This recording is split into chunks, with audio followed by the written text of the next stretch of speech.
Alhamdulillahi rabbil alamina wassalatu wassalamu ala rasulillahi sallallahu alaihi wasallam. Ndugu zangu watazamaji, salamu alaikum wa rahmatullahi wa barakatuh. Baada ya kumshukuru Allah na kumtakia rehema mtume wetu Muhammad sallallahu alaihi wasallam, ni kukaribisheni tena katika wanazuoni online TV ili muendelee kupata yale ambayo ni mazuri ya kielimu na hasa yanaendana katika upana wa historia tofauti mbalimbali za katika taaluma za Kiislamu ama katika Uislamu katika maeneo mbalimbali. Lakini leo bado tunaendelea na ule upande wa kuangalia jinsi gani hadithi za mtume zilihifadhika, jinsi gani zilihifadhika katika vifua na jinsi gani zilivyohifadhika katika vitabu kuanzia enzi ya mtume mpaka kufikia ile enzi ya uandishi rasmi na vitabu tunavyofahamu, na tutaendelea kuwapeni sasa baada ya hapo aina uandishi ilikuwa namna gani. Ni kitu muhimu tufahamu historia katika ukamilifu wake.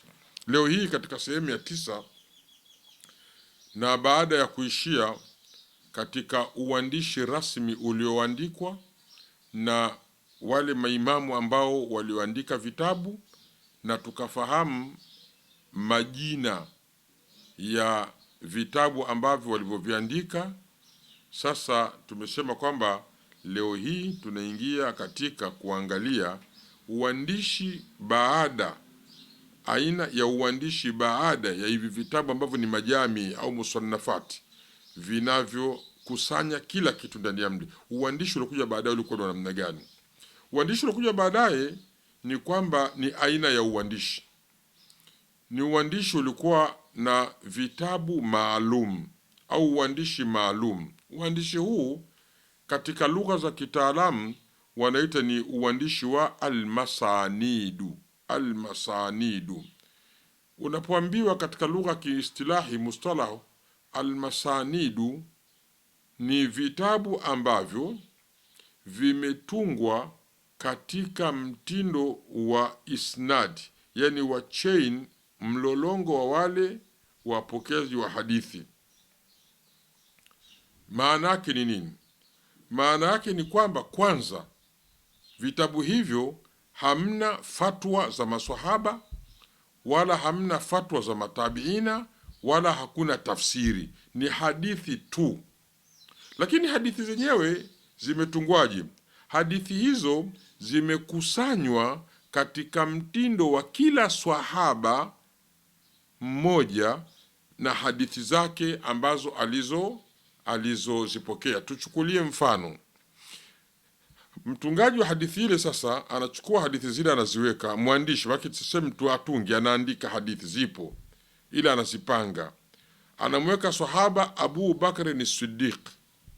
Baadaye chini ya Abu Bakr Siddiq anwani ile anazitaja hadithi zote ambazo zilizomfikia na alizozipokea kutoka kwa Abu Bakr Siddiq, zinaandikwa zote pale mpaka mwisho.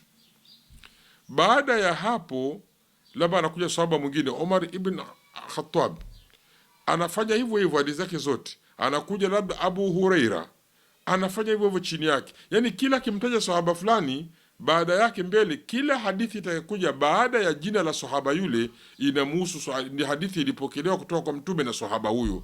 Sasa hii wanasema katika lugha ya kitaalamu ni almusnad au ni vitabu vya au ni uandishi unaitwa wa masanid. Yani kutumia, wanasema wenyewe katika lugha ya kitaalamu kwamba ni jamu kullu hadithin sahabiyin ala hida tahta ismi musnadin kadha, yani ni kukusanya maruyati au hadithi alizopokea sahaba fulani peke yake chini ya jina la yule ambaye aliyetajwa. Sasa ukiangalia hapa ni maendeleo yanakuja zama, lakini nayo hii masanid au uandishi nao una uzito wake, ni mzuri na una uzito wake. Uzuri wake ni nini? Uzuri wake ni kwamba kama unatafuta hadithi aliyopokea Abubakari, labda umepata mahali hii hadithi alipokea Abubakari, ukienda kwenye kitabu cha musnad, angalia jina la Abubakari, halafu anza kuitafuta, nenda moja mpaka utaipata ile hadithi ile. Huo ndio urahisi wake, ni uzuri wake uko hapo. Lakini shida yake ikoje? Shida yake ipo labda wewe unatafuta hadithi ya zaka au hadithi ya mirathi, labda kaipokea Abubakar Siddiq au sahaba fulani. Sasa sio rahisi kwenda kuipata moja kwa moja, yani inalazimika sasa usome hadithi zote mpaka uje uikute hiyo. Hapo ndio ugumu wake unakuwa namna hiyo. Lakini ndio maendeleo yanavyokuwa, watu wanakwenda kwa maendeleo, afu baadaye kila kitu mnarahisisha mpaka imefika leo tuna kompyuta. Leo tulikuwa tunaandika kwenye miti, tunaandika kwenye nini, lakini tuna kompyuta na kadhalika. Ndio inavyokwenda dunia, kila mnavyokwenda mbele na maendeleo yanapatikana na mambo yanabadilika, na maendeleo yanakuja kurahisisha baadhi ya vitu fulani. Sasa mtu wa mwanzo kabisa amepokelewa aliyotunga hadithi au kuzipanga hadithi katika mtindo wa masanid alikuwa anaitwa Abu Daud ibn Suleiman Tayalisi.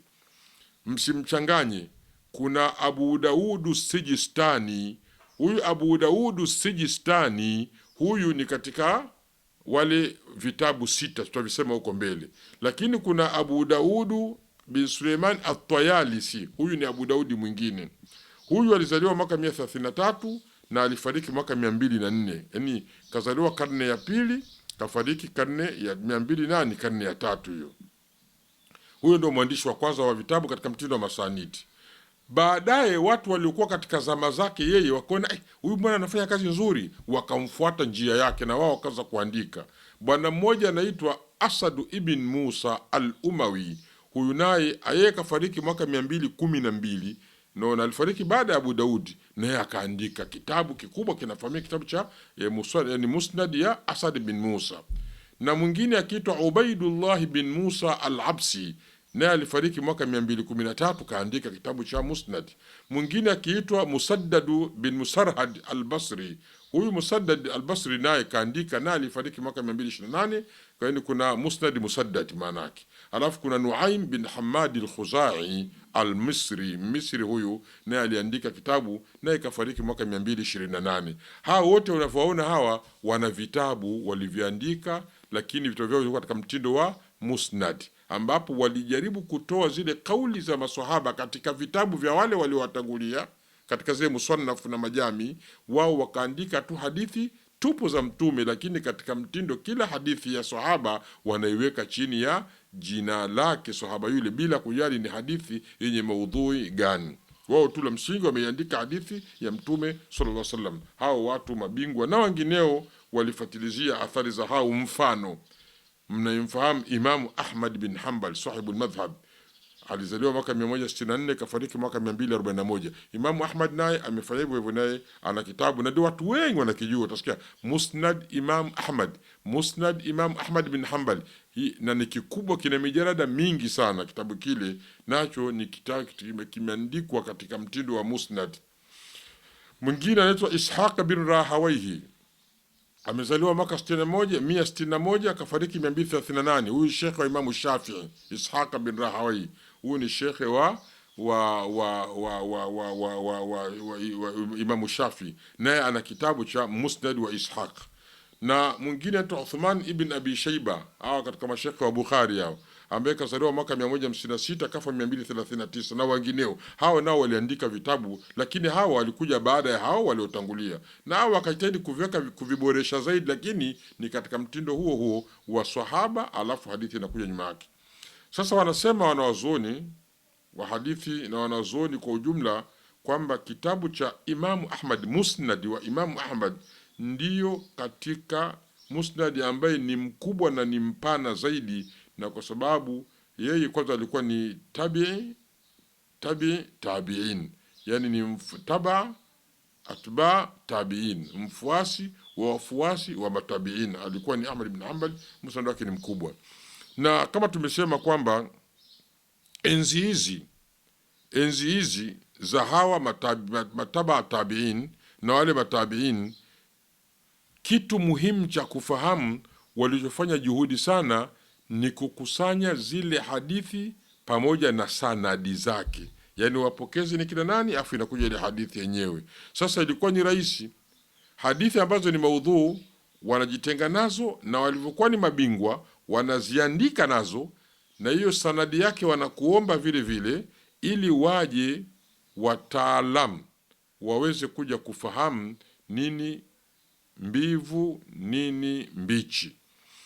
Lakini vile vile jambo lingine tena walijitahidi katika zama hizi ni kukusanya hadithi katika riwaya mbalimbali. Tuchukulie mfano, hadithi ni moja tu, lakini hadithi hiyo imepokelewa, mimi ndio chanzo, kwa fulani kwa fulani kwa fulani mpaka kwa Mtume. Lakini hadithi hiyo tena kuna mtu mwingine tena ambaye ni wewe ndio chanzo, kwa fulani kwa fulani mpaka kwa Mtume. Hadithi hiyo mko hata kama ni 100, hawa mabwana walikuwa hawachoki, wanaziandika na njia zake hizo 100 wanaziandika, ili wale wataalamu majahabidha waweze kuwa wanafatilizia zile njia na wapokezi na kupata upekuzi na upembuzi yakinifu, ili mradi kufikia kujua tu ukweli na usiokuwa ukweli, na hadithi yenye nguvu na hadithi yenye ila yenye dosari na kadhalika. Na jambo hili halikuwa ni jepesi kwa kila mmoja la kufatilizia. Sasa wale wapokezi wa hadithi, hapa ndio kuna elimu ilibainika enzi hizo, inaitwa elimu ya aljarhu wa taadil. Aljarhu ni kutaja madhaifu ya mtu, na ataadil ni kueleza yale mazuri ya mtu. Hii ni fani, na ni fani kubwa sana ambayo inshallah nilitaraji siku moja mimi nianze kuwa naiendelea kuifundisha, na nimeanza kufundisha, lakini nitaka niifundisha au niizungumze ili watu wafahamu faida zake. Sasa fani ni fani muhimu, ilikuwa ni fani kazi yake ni kuangalia tu wale wapokezi hali zao zikoje katika hadithi. Na ukisoma vitabu vyao ndio utaona mambo kama haya, na utaona juhudi za wanazuoni wetu katika kusafisha hadithi kutoka katika hivyo. Baada ya hapa sasa ndio tunakuja katika ile sehemu ya mwisho kabisa, ambayo ni sehemu gani? Ni sehemu ya hao watungaji wa vitabu 6. Vitabu 6 hivi, wao sasa utungaji wao ulikuwa ni utungaji rasmi kabisa mzuri, na ni rahisi kusoma hadithi kwao. Baada ya mustadi ikaja sasa vitabu